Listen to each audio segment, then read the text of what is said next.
In 2024, beneath the unrelenting sun of the Mexican Caribbean, excavators arrived at the abandoned Paraíso Maya Hotel in Cancun's hotel zone. The building, shuttered since 2008, was slated for demolition to make way for a new tourist development. The construction crew expected to find rubble, perhaps some old furniture or trash accumulated over years of neglect. What no one expected was that the walls of this hotel held one of the darkest secrets in the history of Mexican tourism.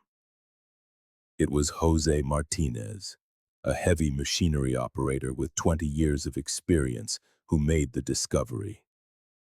While tearing down a wall in what was once the general manager's office, he noticed something strange. Behind the concrete was another, older wall, and between them, a hollow space. Curiosity got the better of protocol, and Jose decided to investigate.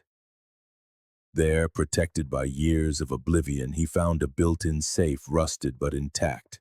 The contents of that safe would chill the blood of anyone who saw them.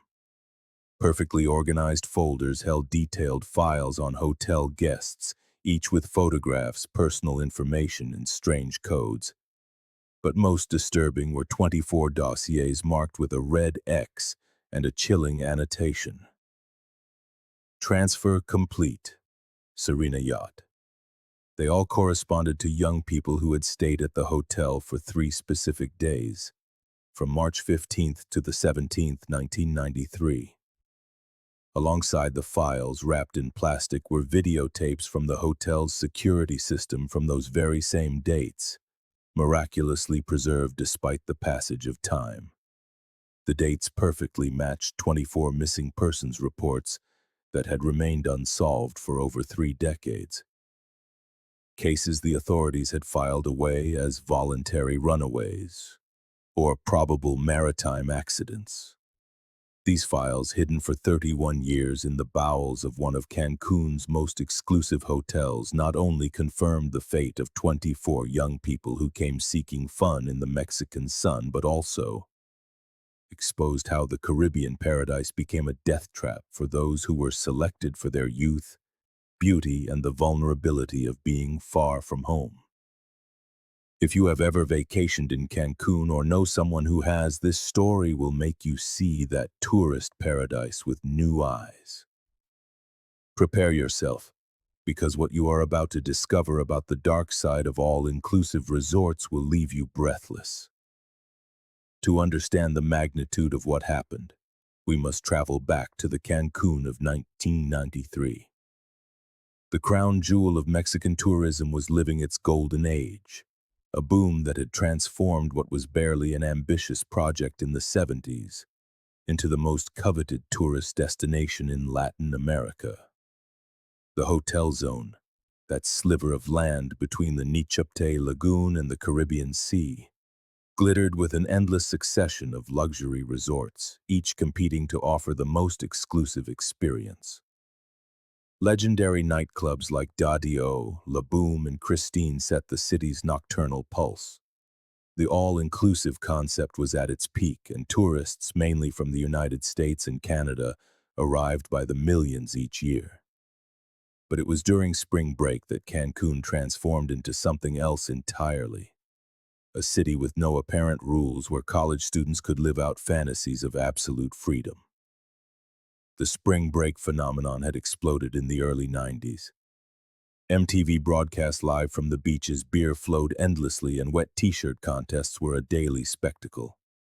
Entire universities emptied out into the Mexican Caribbean each March, and hotels competed fiercely to attract these young people with money to spend and an appetite for excess. Amidst this tourist frenzy, the Paraíso Maya Hotel occupied a particular niche. It wasn't the largest or the most luxurious in absolute terms, but it was one of the most exclusive. With just 200 rooms, it promoted itself as a boutique oasis for young professionals and students from prestigious universities. Its carefully designed advertisements appeared in the campus newspapers of schools like UT Austin, UCLA, NYU, and McGill. The message was clear: This was not a hotel for just any spring breaker, but for a select clientele. Roberto Villanueva, the general manager, was a well-known figure in Cancun's tourism circles. A man in his mid-40s, always impeccably dressed in fine linen guayaberas, he was famous for his ability to procure the impossible for his special guests.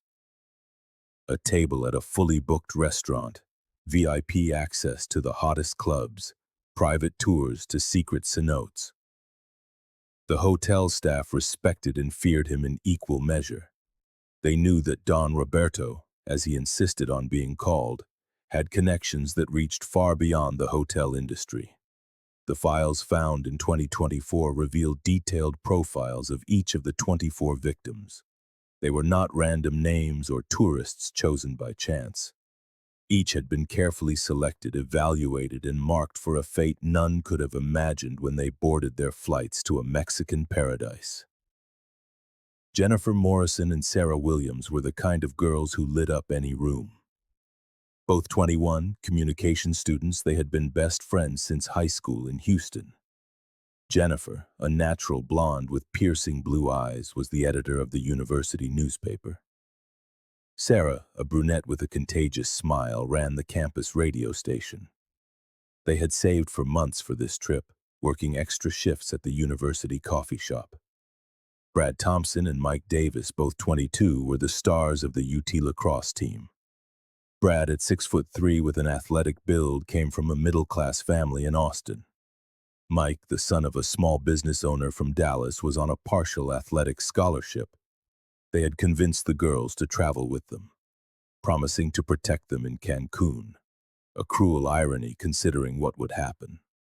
The group was completed by Ashley Parker, 20, a psychology student and Jennifer's roommate, Lisa Anderson, 21, Sarah's cousin who was studying nursing, Nicole Brown, 22, the girlfriend of one of Brad's teammates, and James Wilson, 23, the only one in the group who had visited Cancun before and had specifically recommended the Hotel Paraíso Maya.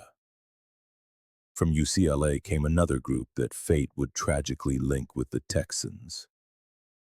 Jessica Chan stood out among them. 20 years old, a pre-med student with a perfect GPA, she was the daughter of Taiwanese immigrants who had sacrificed everything for her education. Her parents didn't want her to go to Cancun, but Jessica had insisted she needed a break before final exams. David Goldberg, 23, a recent finance graduate, was the trip's organizer.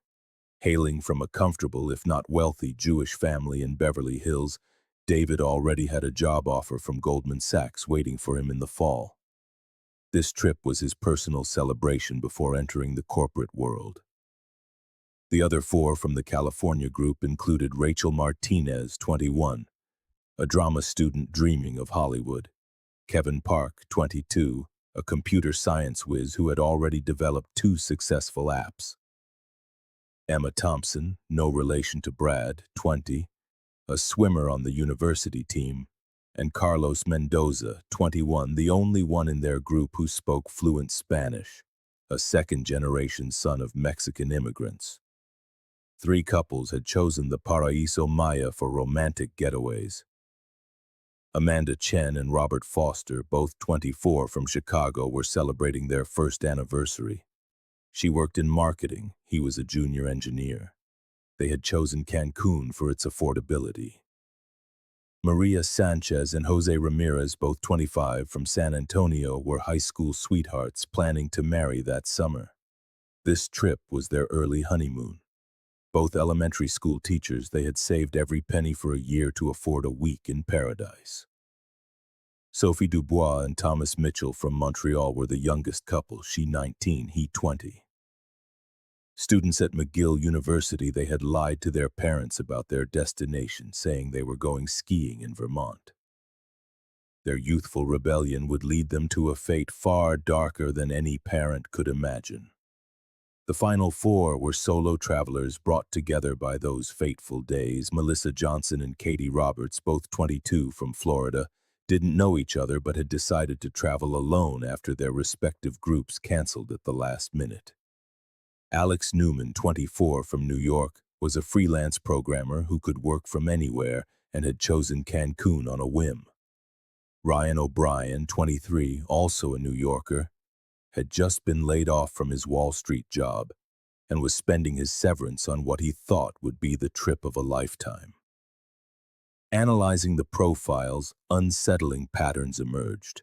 All were attractive by conventional standards. All came from middle or upper middle class families, affluent enough to afford the trip, but not powerful enough to mobilize significant resources in a search.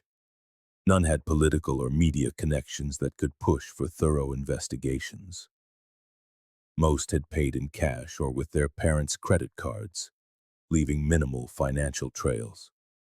They had all arrived with the typical expectations of spring break: sun, beach, alcohol, and that sense of freedom one only feels far from home, in a foreign country where the rules seem more flexible and the consequences more distant. Monday, March 15th, 1993.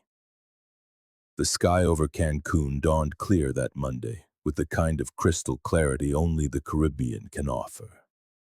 At the international airport, recently renovated to handle the growing tourist flow, flights began arriving in the early hours. American Airlines from Dallas, United from Los Angeles, Continental from Houston, Air Canada from Montreal. On each of those planes were some of the 24 young people whose fates would be sealed in the next 48 hours. Jennifer and Sarah were among the first to arrive on the 9:30 a.m. flight from Houston. They were met by the humid Caribbean heat and the controlled chaos of the airport. A representative from the Paraíso Maya Hotel was waiting with a sign, part of the premium service that justified the establishment's high price. The drive to the hotel zone passed in a blur of excitement over the new landscape and the driver's friendly warnings about which places to avoid and which they couldn't miss. The Paraíso Maya Hotel stood modest yet elegant among the giants of the hotel zone. Its architecture attempted to evoke Mayan ruins with modern touches, a mix that could have been kitsch, but somehow worked. The lobby, decorated with replicas of Mayan stelae and tropical plants, offered an oasis of coolness with its powerful air conditioning. It was there that the guests received their first taste of the hotel's special hospitality, the famous Maya's Kiss, a welcome cocktail served in hand-carved glasses that looked like ancient artifacts. The drink, a blend of tropical fruits with a touch of alcohol that the staff described as a house secret, was refreshing and seemingly harmless. No one noticed the slightly bitter aftertaste that some would later attribute to exotic local fruits. Jennifer and Sarah settled into room 312 with a partial ocean view. The thrill of finally being in Cancun made them euphoric. They quickly changed into their new swimsuits and went down to the pool. It was there they met Brad and Mike, who had arrived on the noon flight from Austin. The chemistry was instant. The tanned, athletic boys and the vivacious, adventurous girls formed one of those spontaneous vacation groups that seem like they've been friends for life. The group from California arrived later, on the 3 p.m. flight from LAX. Jessica Chan felt guilty for being there. Her parents had called her 3 times before the plane took off, reminding her to study even while on vacation. David Goldberg, in contrast, radiated confidence. This was his last hurrah before adult life, and he was determined to make the most of it. The couples kept more to themselves. Amanda and Robert ordered room service for dinner, preferring intimacy. Maria and Jose explored the beach at sunset, marveling at the white sand and turquoise water that seemed unreal compared to the Texas beaches they knew. Sophie and Thomas, the youngest, dove headfirst into adventure, renting jet skis despite having no prior experience. The solo travelers found their place at the beach bar. Melissa and Katie recognized each other as kindred, adventurous spirits and decided to team up. Alex started working on his laptop from under a palapa, living out his fantasy of being a digital nomad before the term even existed. Ryan, trying to forget his layoff, started early with the beers, tipping generously and quickly becoming a favorite among the waiters. That Monday night, the hotel hosted its traditional welcome party on the beach. Tiki torches lit the sand, a reggae band played Bob Marley covers, and bartenders prepared tequila shots with the speed of an assembly line. It was during this party that something unusual happened. Roberto Villanueva, the general manager, made a personal appearance. Veteran employees exchanged glances. Don Roberto rarely mingled with the guests, preferring to run operations from his office. But tonight he was there, in his impeccable guayabera, moving among the groups of young people with the grace of a campaigning politician.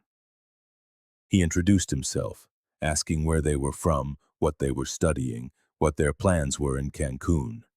When he reached the group from Texas, his interest seemed to intensify. He congratulated Brad and Mike on their athletic achievements. How did he know about the lacrosse team? He praised Jennifer for her work on the university newspaper, information she hadn't shared.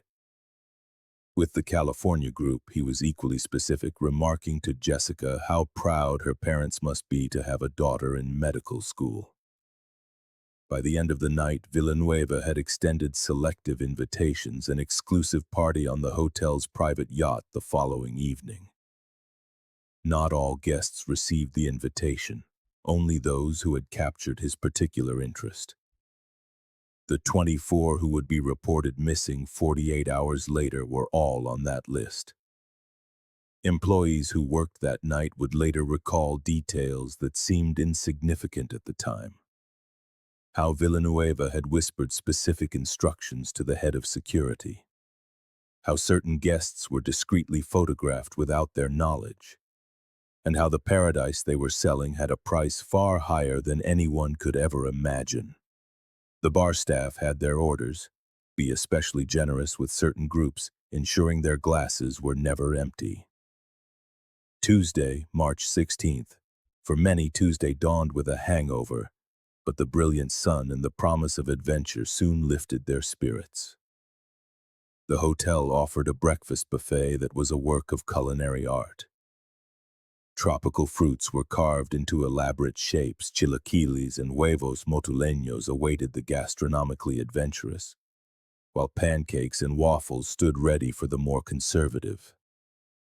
Jennifer woke with an unusual headache, considering how little she'd drunk.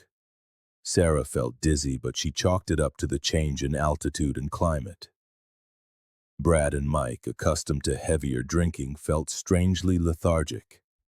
But they all dismissed these symptoms, blaming them on the potent mix of sun, alcohol, and the excitement of their first day. The group from Texas decided on the tour to Chichen Itza. Though some grumbled about the early start, the allure of authentic Mayan ruins was too tempting to resist. On the air-conditioned bus, Jennifer sat next to Brad. What had begun as a casual beachside flirtation was starting to feel like something with real potential. Sarah and Mike also seemed to have connected, sharing headphones and music during the ride. The California group opted for water activities. David had booked a snorkeling package at the reef, eager to see the marine life he had read so much about. Jessica, ever the scholar, brought a guide to Caribbean fish, determined to identify every species she saw. The beauty of the underwater world left them breathless, a cruel contrast to the dark fate that awaited them in just a few short hours. The couples went their separate ways. Amanda and Robert took a sailboat for a romantic trip, where Robert had secretly planned to propose. The ring would remain in his luggage, found weeks later by his heartbroken mother. Maria and Jose preferred to explore downtown Cancun, buying souvenirs at the market and sampling cochinita pibil tacos from a street vendor a hotel employee had recommended. Sophie and Thomas, with the recklessness only 19-year-olds possess, rented a Jeep and ventured toward Playa del Carmen, then still a fishing village on the cusp of its tourist transformation. The solo travelers had formed their own tribe. Melissa and Katie convinced Alex and Ryan to join them for a salsa class on the beach. The instructor, noticing their enthusiasm, invited them to a local club that night for authentic salsa, not the tourist version. It was an invitation they would never be able to accept. Throughout the day, the hotel staff executed their instructions with precision. Certain guests received special attention. Extra towels, complimentary drinks brought to them on the beach, specific recommendations for the best sunset views. The 24 marked guests were being subtly herded, kept happy and slightly intoxicated, unknowingly prepared for their final night. As evening fell, the groups began to return to the hotel, the Chichen Itza contingent exhausted but awestruck, the snorkelers, their skin pink from the sun despite the sunscreen, the couples more in love than ever. The solo travelers, now a tight-knit group, making plans that would never come to fruition. The preparation for the yacht party began with a buzz of excitement. The women shared dresses and makeup. The men debated whether to wear collared shirts or go casual. Jennifer had brought a white dress she'd bought for a special occasion, never imagining it would be the last thing she would ever wear. David took out his camera, determined to document what promised to be the most exclusive night of the trip. At 8 o'clock, the chosen few gathered in the lobby. Roberto Villanueva was waiting for them, impeccable as always, with a smile that never quite reached his eyes. He explained they would take launches out to the yacht, which was anchored a few miles offshore to avoid the noise of the hotel zone. The yacht, the Serena, he told them, was a 60-meter luxury vessel with every imaginable amenity. The launches were waiting at the hotel's private dock. The 24 of them boarded in groups of 6, the excitement palpable in the night air. A few employees watching from the hotel windows noticed something that would later take on a sinister meaning. There were more crew members than usual on the launches, men they didn't recognize, with hard faces that clashed with the hotel's carefully crafted image of hospitality. Katie was the only one who expressed a moment of doubt. Something about the situation sent a chill down her spine, that primitive intuition that sometimes warns of danger. She whispered to Melissa that maybe they should stay behind, make up an excuse, but Melissa, swept up in the adventure, convinced her it was just nerves. It was a decision that would haunt her, wherever her destiny might have taken her. The launches pulled away from the dock as the sun finally dipped below the horizon, painting the sky in shades of red and orange that seemed to presage blood. The hotel staff had received strict orders. No one was to approach the dock for the rest of the night. The security cameras in that area would be conveniently down for maintenance. On the launches, the atmosphere was festive. Champagne was served as they cruised through the water, the sea breeze tousling carefully styled hair and lifting the hems of dresses. Brad joked about being James Bond. Jessica snapped photos of the California group with the sea as their backdrop. The couples held each other close, romantic under the first stars. No one noticed the launches carried no life vests. No one questioned why the short trip of a few miles seemed to be taking longer than expected. Wednesday, March 17th. Wednesday, March 17th dawned like any other day in the tourist paradise of Cancún. Early risers jogged along the beach, hotel employees prepared for breakfast. Seagulls fought over scraps of food, but at the Paraíso Maya Hotel, 24 rooms remained eerily silent. The maid, Rosario Jimenez, was the first to notice something was wrong. On her morning cleaning rounds, she found room 312 exactly as Jennifer and Sarah had left it the night before. The beds were unmade, swimsuits hung on the balcony, and toiletries were lined up in the bathroom. But there was no sign of the guests. Normally, this would have raised immediate alarms, but Rosario had received specific instructions from her supervisor. Touch nothing in certain rooms. Ask no questions. Continue with her other duties. She was a veteran employee who had learned that at the Paraíso Maya, discretion was valued far more than initiative. The same pattern repeated in the other rooms. Brad and Mike's personal effects untouched. David Goldberg's camera on the table, holding photos of the past 2 days that would never be seen. The engagement ring hidden in Robert's suitcase. The souvenirs Maria and Jose had bought for their students. All traces of lives cut short.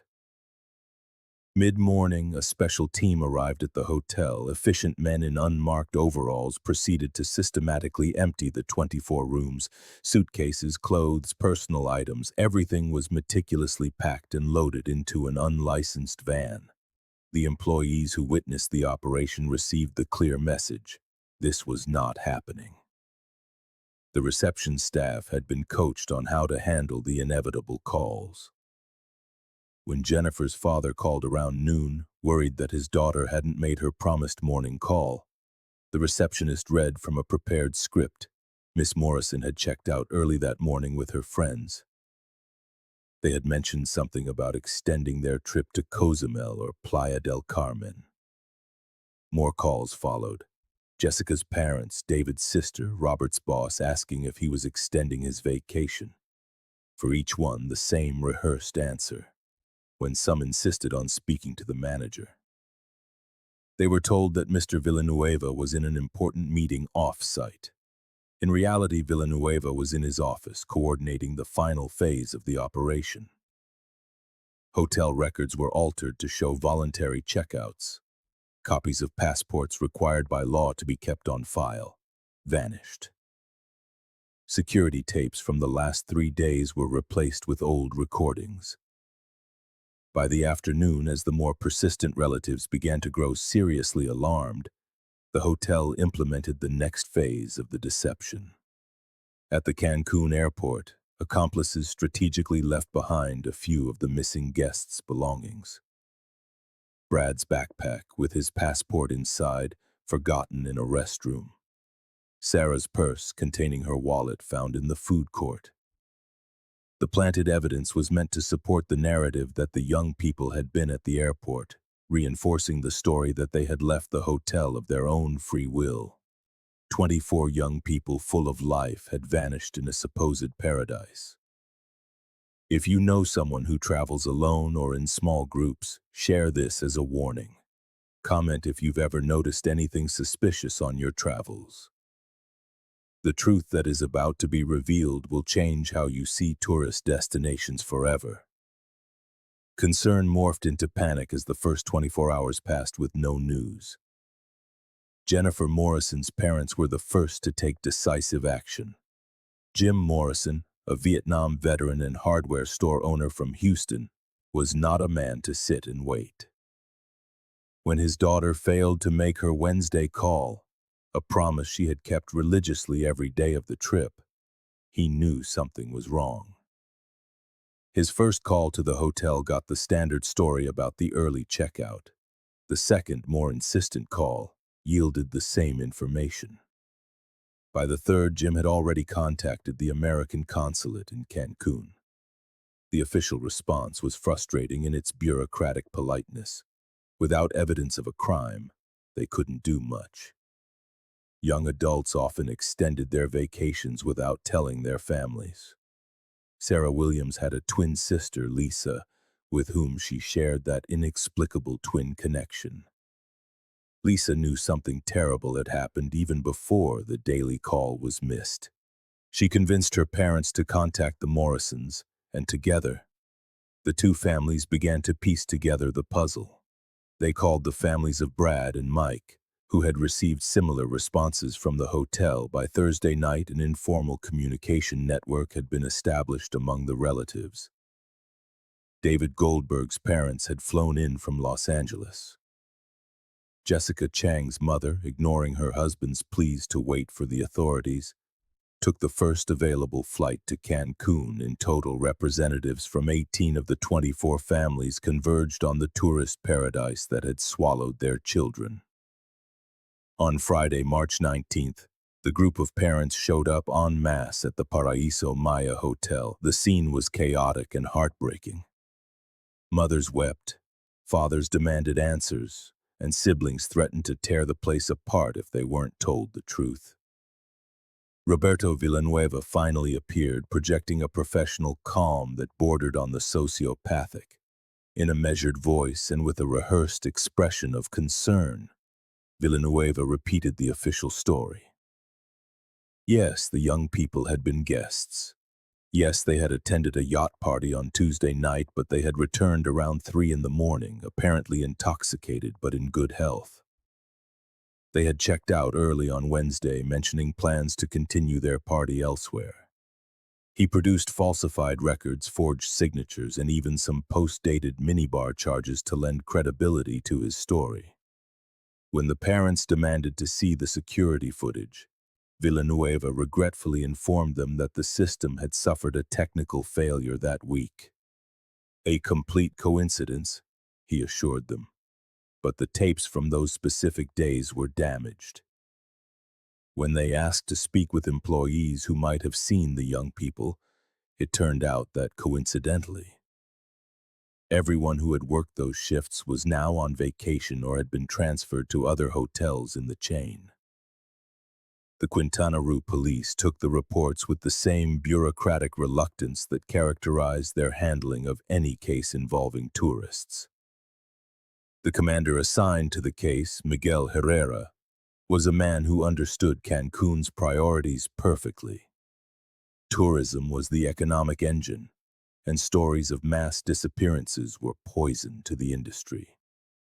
The investigation was a parody of police procedure, superficial interviews with hotel employees who recited memorized scripts, limited sea searches in areas where it was obvious nothing would be found, a review of records that had already been sanitized. Every step was designed to give the appearance of action without actually seeking the truth. The FBI tried to get involved, given that most of the victims were American citizens. They sent a team of 3 agents from the embassy in Mexico City, but they were met with a wall of jurisdiction and red tape, citing national sovereignty. Mexican authorities severely limited their participation. The agents could only observe and advise. They could not conduct interrogations or access evidence directly. A crucial moment came when Mexican Navy divers reported finding remnants of clothing in the area where the yacht had supposedly been anchored. But before the FBI could examine the findings, they vanished from the evidence room. The official report was amended to state that the items had been misidentified algae and marine debris. The desperate families hired private investigators. 2 American firms and 1 Mexican firm took the case. It was then that things took a more sinister turn. The Mexican investigator, Alejandro Ruiz, a former police officer with 20 years of experience, started asking the right questions to the right people. He had traced the registration of the yacht Serena to a shell company in Belize with ties to organized crime. Ruiz shared his preliminary findings with the families in a meeting on March 25th. He warned them they were dealing with something much bigger than a simple missing persons case. He mentioned the possibility of human trafficking, of international networks, of complicity at levels that would make conventional justice impossible. That very night, Alejandro Ruiz died in a motorcycle accident on a well-lit, empty highway. The driver of the truck that struck him was never found. Ruiz's death sent a clear message to anyone else considering talking. But one hotel employee, driven by guilt or perhaps a belated sense of justice, tried to break the silence. Carlos Mendez, a bellhop at the hotel for 5 years, approached Sarah Williams's mother as he saw her weeping in the lobby. In quick, fearful whispers, Carlos told her about the launches that never returned, about the orders to stay away from the dock that night, and about Mr. Villanueva's meetings with dangerous-looking men in the days leading up to the party. He slipped her a small piece of paper with an address in downtown Cancun, a place where she might find someone who knew more. But before Mrs. Williams could ask another question, Carlos had vanished into the bustling hotel staff. She shared the information with the other parents, and a small, determined group decided to investigate. The address led them to a seedy dive bar in a part of the city tourists never saw. The man they were there to meet, a former hotel employee who had supposedly worked the docks, never showed. Days later, the body of Carlos Mendez was found floating in the Nechupte Lagoon. The official cause of death, accidental drowning after a night of heavy drinking. His co-workers, however, knew Carlos never touched alcohol. Roberto Villanueva, meanwhile, seemed untouchable. His connections ran from the local police all the way to state politicians. He had contributed generously to campaigns, provided entertainment for important officials, and laundered money for local cartels through the hotel. He was a crucial cog in the machinery of corruption that kept certain businesses in Cancún thriving. The Mexican media, much of it dependent on advertising from the tourism industry, handled the story with kid gloves. It was relegated to small notices on the inside pages, always emphasizing the lack of evidence, always suggesting the young people had likely run off on their own. One local paper that tried to dig deeper found its newsroom vandalized and its reporters receiving direct threats. American media showed more initial interest. CNN sent a crew that produced a 5-minute segment. NBC's Dateline considered a special, but with no dramatic footage, no concrete evidence, and no survivors to tell the tale. Interest quickly waned. By April, the story had vanished from the news cycle, replaced by other, more immediate dramas. The families, emotionally and financially exhausted, began to accept the horrifying reality. Their children had disappeared into a legal and moral vacuum where justice was an illusion. Some continued searching for years, spending their life savings on investigators and lawyers. Others fell into despair, their marriages shattered by grief, their other children forever marked by the absence of a sibling. The Paraíso Maya Hotel continued to operate as if nothing had happened.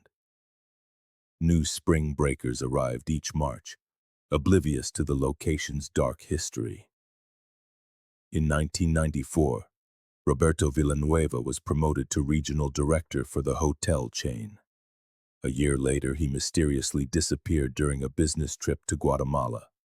His body was never found, and he took the secrets of what truly happened to the 24 to his grave. The years immediately following the disappearances were a torment of uncertainty for the families. With no bodies to bury, no explanations to accept, they lived in a cruel limbo where hope and despair waged a daily war. Some parents never changed the rooms of their missing children, leaving them as shrines frozen in March of 1993. Others couldn't bear the constant reminders and moved away, trying to flee ghosts that followed them everywhere. In 1998, on the 5th anniversary of the disappearances, the families organized one last coordinated effort. They had saved, borrowed, and in some cases sold their homes to finance an exhaustive search. They hired a marine salvage company with advanced sonar equipment to comb the waters where the yacht, Serena, was supposedly anchored. For 2 weeks, the boats methodically swept every square kilometer of the area. Divers descended on every anomaly the sonar detected. They found the wreckage of old ships, artificial reefs, and decades of tourist trash. But not a single trace that could be connected to the missing. It was as if the sea had swallowed them whole, leaving not a button, not a bone, not a sliver of hope.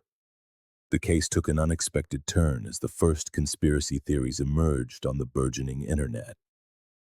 Early web forums buzzed with speculation. Some believed the 24 had been victims of drug traffickers who mistook them for a rival group. Others spoke of satanic rituals by Mexican elites, ignoring that several of the missing hardly qualified as the virgin sacrifices the theory required.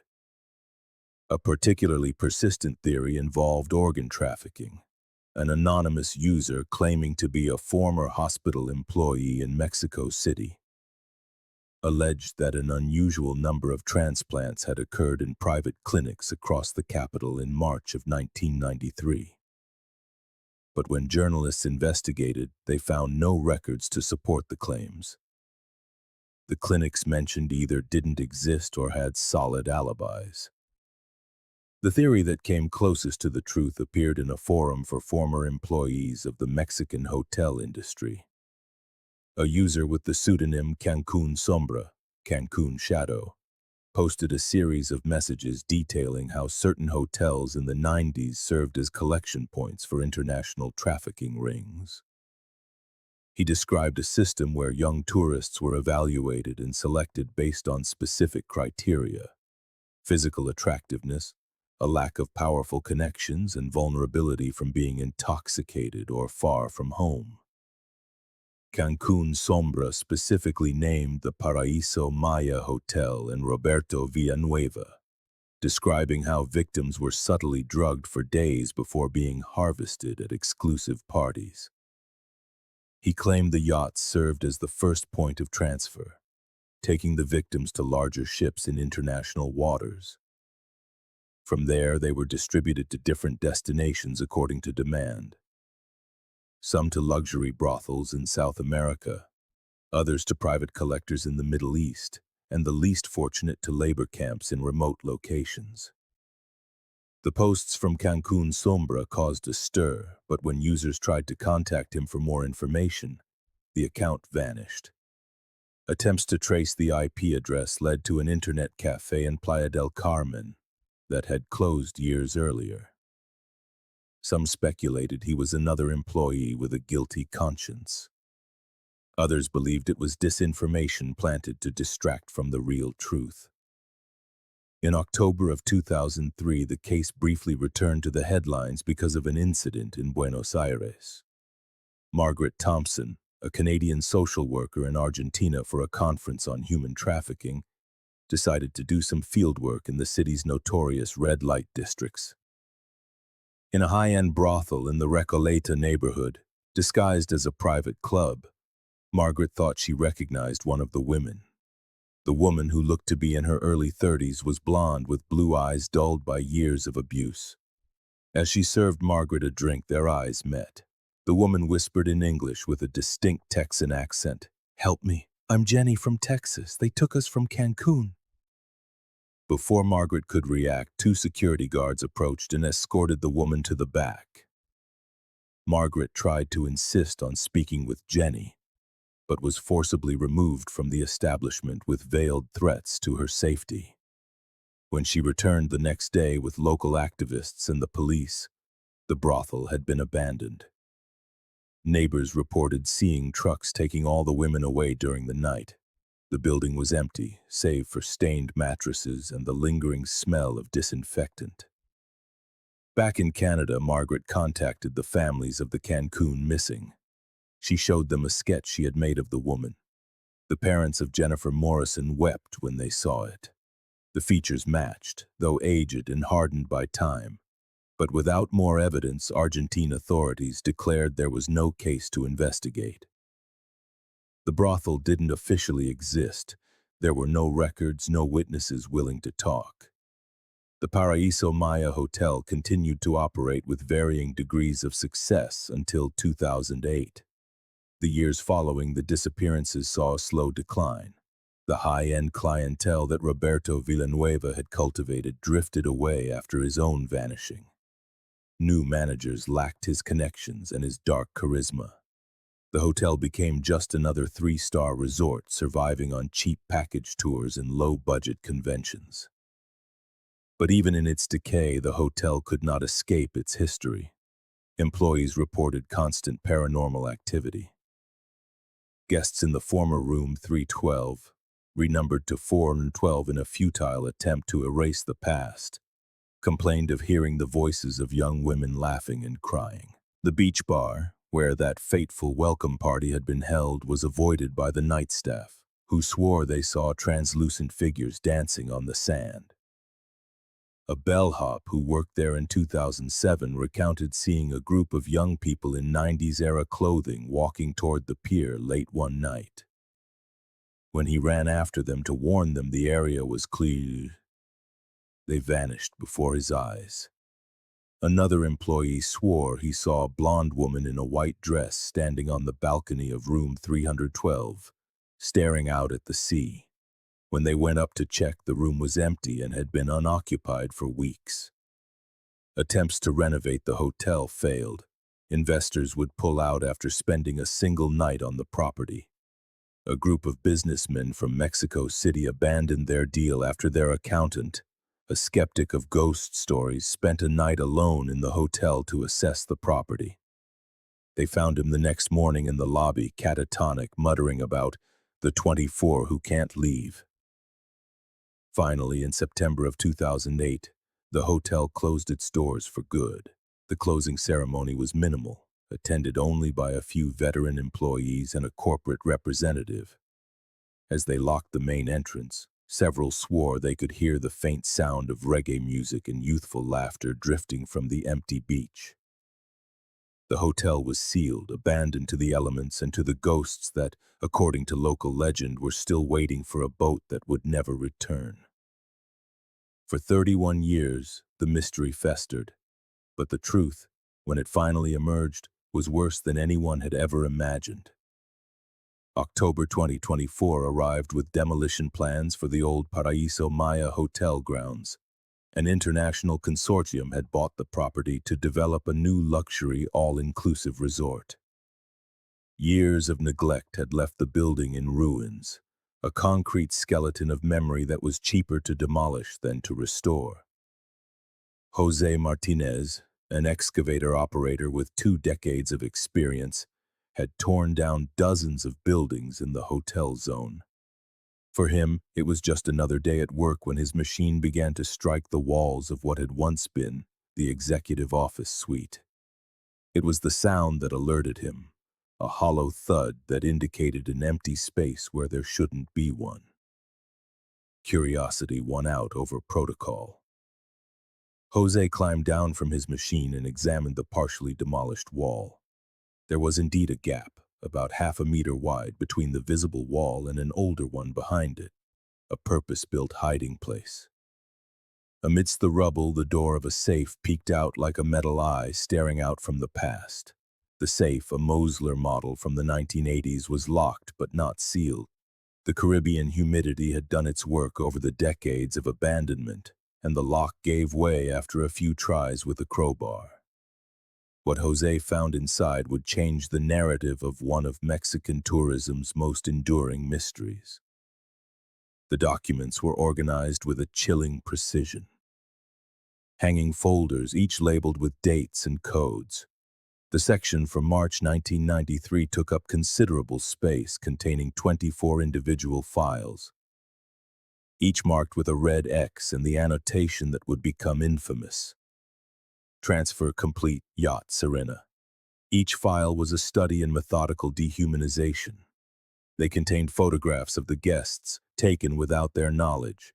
Jennifer Morrison laughing by the pool, captured from multiple angles as if for a product catalog. David Goldberg at the bar, his profile and build documented with clinical notes.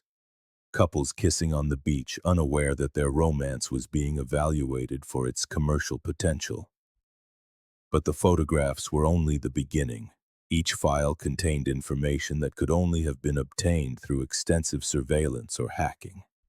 Medical histories detailing blood type, allergies, and prior surgeries. Bank statements showing the family's financial situations. Transcripts of phone calls made from the hotel. It was a level of intrusion that required significant resources and connections. Most disturbing were the market evaluations. Each of the 24 was assigned a monetary value with justifications that were terrifying in their bureaucratic coldness. Jennifer Morrison, $50,000 USD. Natural blonde, blue eyes, 21 years old, no identifying marks. Middle-class family with no political connections. Communications major, articulate. Ideal for Middle Eastern market. Private collectors. David Goldberg, $40,000 USD. Educated Jewish male, 23 years old, excellent physical condition, financial knowledge, no dependents. Ideal for specialized labor, forced financial services. Maria Sanchez and Jose Ramirez, $75,000 USD, pair. Strong emotional bond allows for mutual control, both bilingual. Profession, teachers, indicates patience and docility, ideal for long-term domestic service. Alongside the files, wrapped in multiple layers of plastic, was a collection of Betamax tapes. The obsolete format had, ironically, been their salvation. While modern digital systems would have failed years ago, these analog relics had survived the humidity and the passage of time. Jose and the demolition supervisor, knowing they had found something monumental, halted the work. They contacted the authorities, who in turn involved the FBI, given the victims' nationalities. A joint Mexican-American task force was established to review the evidence. The tapes, once digitized, revealed the final moments of the 24's freedom. The lobby camera showed their arrivals, vibrant young people filled with expectation. Hallway cameras captured their comings and goings, the gradual formation of friendships, the flirtations that would never blossom. But it was the tape from the night of March 16th that held the most damning footage. The camera on the pier, which had supposedly been turned off, had kept recording. It showed the 24 boarding the launches, some stumbling slightly, the effects of something more than just alcohol in their systems. It showed Roberto Villanueva giving final instructions to men who were clearly not hotel employees. And then the most chilling image of all, the launches pulling away into the darkness, heading not toward where a party yacht was supposedly anchored, but out into the open sea where the lights of a cargo freighter were just barely visible on the horizon. The final image showed Villanueva returning to the hotel, dusting off his hands like a man who had just completed a routine business transaction. The additional documents in the safe painted the picture of an operation that extended far beyond the Paraíso Maya Hotel. There was correspondence with other hotels in Cancún, Playa del Carmen, Acapulco, Puerto Vallarta, a network of tourist establishments serving as collection points for a grotesque enterprise. A ledger detailed transactions spanning years with codes that, once deciphered, revealed a trade in human beings treated as merchandise. Lot 93C, the 24 from Cancun, had generated revenues of $1.2 million. Payments flowed from accounts in Panama, Switzerland, and Dubai. The buyers were identified only by initials or nicknames: the Sheikh, Dr. Brazil, the Madame. There were maps of maritime routes, showing how the products were transported. From Cancun to Belize, they were transferred to larger ships. From there, the routes split, some toward South America, others to West Africa, and some directly to the Middle East. It was a modern triangular trade with human beings as its cargo. One particularly detailed document was an operations manual explaining how to select the ideal victims. They preferred tourists from mid-tier universities, not the Ivy League, where disappearances would attract too much attention. They sought attractive but not exceptional young people, those who could get lost in a crowd. They avoided only children or those with parents in positions of power. The manual also detailed methods of preparation, the drugs used to make the victims more manageable without rendering them obviously incapacitated. The welcome cocktails contained benzodiazepines that caused interrograde amnesia. The drinks at the beach party had mild sedatives that increased suggestibility. For the yacht night, a combination was used that ensured total compliance while keeping the victims conscious enough to walk on their own 2 feet. The follow-up records, updated until 1995, revealed fates that confirmed the family's worst fears. The group was divided that very night, March 16th, on the cargo ship. The decisions of who went where seemed to have been made in advance, based on prior evaluations. Jennifer Morrison, Sarah Williams, and 4 of the other most attractive women were destined for what the documents called the premium market. There were receipts from a private auction on an island near Belize where they were sold to individual buyers. Jennifer was acquired by a man identified as Ace Riyad for $50,000. A handwritten note from 1995 indicated she was still in service at a private compound in Saudi Arabia. The most physically strong men, including Brad Thompson and Mike Davis, were sent to Guatemala. The documents listed them as specialized labor for cocoa and coffee plantations in the remote regions of Petén. A 1994 update marked two of them as a loss due to escape attempt, a euphemism whose true meaning was all too clear. The couples had been kept together initially, a calculated cruelty designed for better control. Maria and Jose were sold to a family in Paraguay as bonded domestic servants. The document suggested that the threat of separation or harm to one was enough to ensure the obedience of the other. Some destinations were even more sinister. 3 of the missing were marked for medical research at a facility in Brazil. The documents didn't detail the type of research, but references to test subjects and tissue compatibility painted a horrifying picture.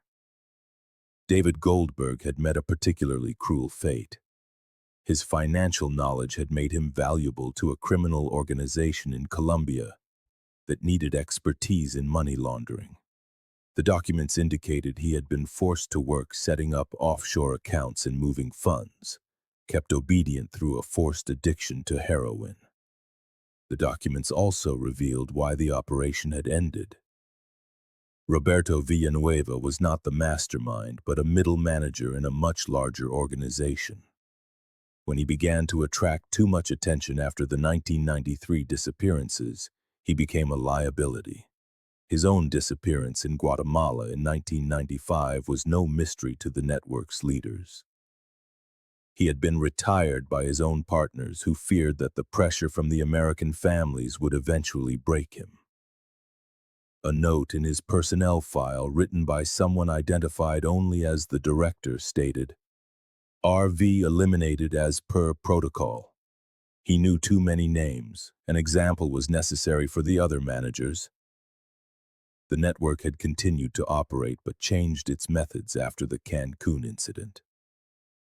They shifted their focus to even more vulnerable victims: undocumented immigrants, sex workers, street children. People whose disappearances would not trigger international searches or media attention. But even the most careful criminal organizations make mistakes.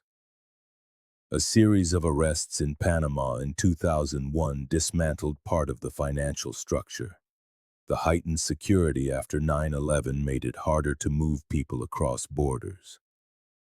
By 2005, according to the documents, this particular network had ceased operations. Its leaders retired or dead, its routes taken over by newer, more violent groups. This trafficking network operated for years in Mexico's most famous tourist paradise. Share this video to alert other travelers. How many similar cases remain unsolved? Comment if you believe every disappearance in a tourist area must be investigated. The documents from the Paraíso Maya Hotel were officially handed over to the authorities on October 20, 2024. A joint task force of the FBI and the Mexican Attorney General's office took custody of the evidence. The families of the 24 missing were notified through diplomatic channels, many of them now represented by the children and grandchildren of those who had started the search 31 years ago. The revelation made global headlines. For the first time, there was concrete evidence of what many had suspected, but could never prove. The tourist paradise of Cancún had harbored a human trafficking operation that had operated with impunity for years, protected by corruption and complicity at every level. But justice, the word the families had chased for 3 decades, remained elusive. Roberto Villanueva had been dead since 1995, executed by his own criminal partners. Most of the names mentioned in the documents belonged to people who were also deceased, some from old age, others from the violent dynamics of organized crime. The few identifiable survivors were protected by their advanced age, ill health, and complicated jurisdictions. A former Cancun police officer named as a facilitator was now living in a nursing home, his mind consumed by dementia. A hotelier who had allowed similar operations on his property had died of a heart attack in 2018, taking his secrets to the grave. The search for the 24 missing took a different turn. With specific destinations now known, some families hired investigators to track down possible survivors. It was a heart-wrenching process. In many cases, the trails ran cold, lost in the violence and chaos of the intervening decades.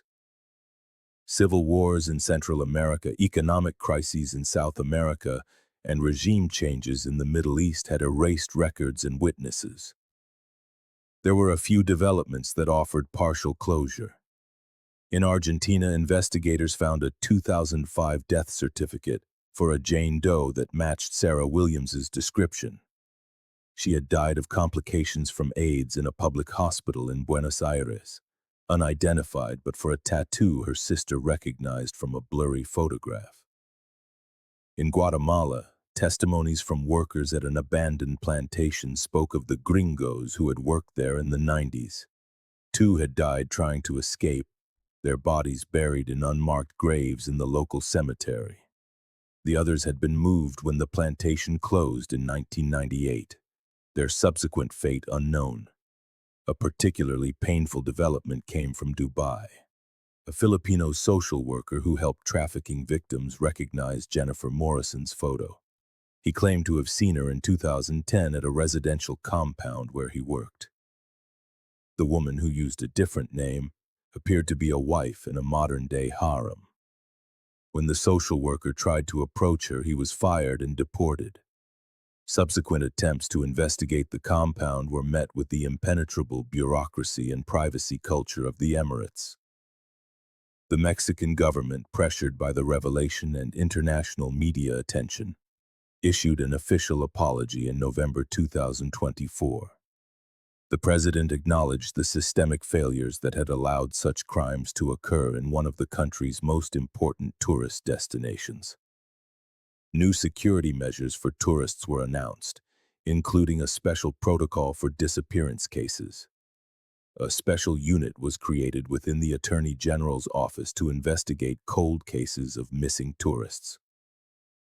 In the first few weeks, they received over 300 reports from families who had lost loved ones under suspicious circumstances in Mexican tourist destinations over the decades. Each case was an open wound, an unanswered question, a life cut short. The land where the Paraíso Maya Hotel once stood was designated as an unofficial memorial. The planned development was canceled after investors pulled out, citing the negative energy of the place. Instead, the families of the 24 placed a commemorative plaque. It wasn't justice, but it was acknowledgement. Some of the original parents lived to see the revelations. Jim Morrison, now 82, traveled from Houston for the memorial ceremony. Standing before the sea that had taken his daughter, he spoke for all the families. For 31 years, they told us our children chose to disappear. Now we know the truth. They didn't choose anything. They were chosen, hunted, and trafficked like products. Jennifer was 21 years old. She had her whole life ahead of her. They stole it and no one ever paid for it. Cancun's tourism industry tried to distance itself from the scandal. They emphasized that these were crimes of the past, that the modern Cancun was safe, that lessons had been learned. But the damage to the paradise's image was undeniable. For the first time, many potential tourists found themselves wondering what darkness might lurk beneath the bright sun and perfect beaches. Activist groups dedicated to the safety of young travelers emerged. No More 24 became a movement that educated people about the dangers of carefree tourism. They created safety checklists, location-sharing apps, and protocols for staying connected with home, small measures that might have saved some of the missing from 1993. The documents from the Paraíso Maya Hotel, hidden for 31 years like macabre trophies of a criminal operation, revealed that the 24 young people did not vanish into the Caribbean Sea by accident or poor judgment. They were carefully selected and trafficked by a network that saw the Mexican tourist paradise as the perfect hunting ground, a place where youth and trust became commodities, and where the sun and sand concealed one of international tourism's darkest secrets. This story must serve as a warning to every traveler. If you believe these crimes must be exposed, subscribe now. Next Friday, we will reveal another chilling case of mass disappearances. Activate all notifications, comment to alert other travelers about these hidden dangers. Share using the hashtag #TravelSafe to raise awareness. This is your channel for prevention and justice, because paradise is not always what it seems. We'll see you on Friday. And remember, the best protection is information.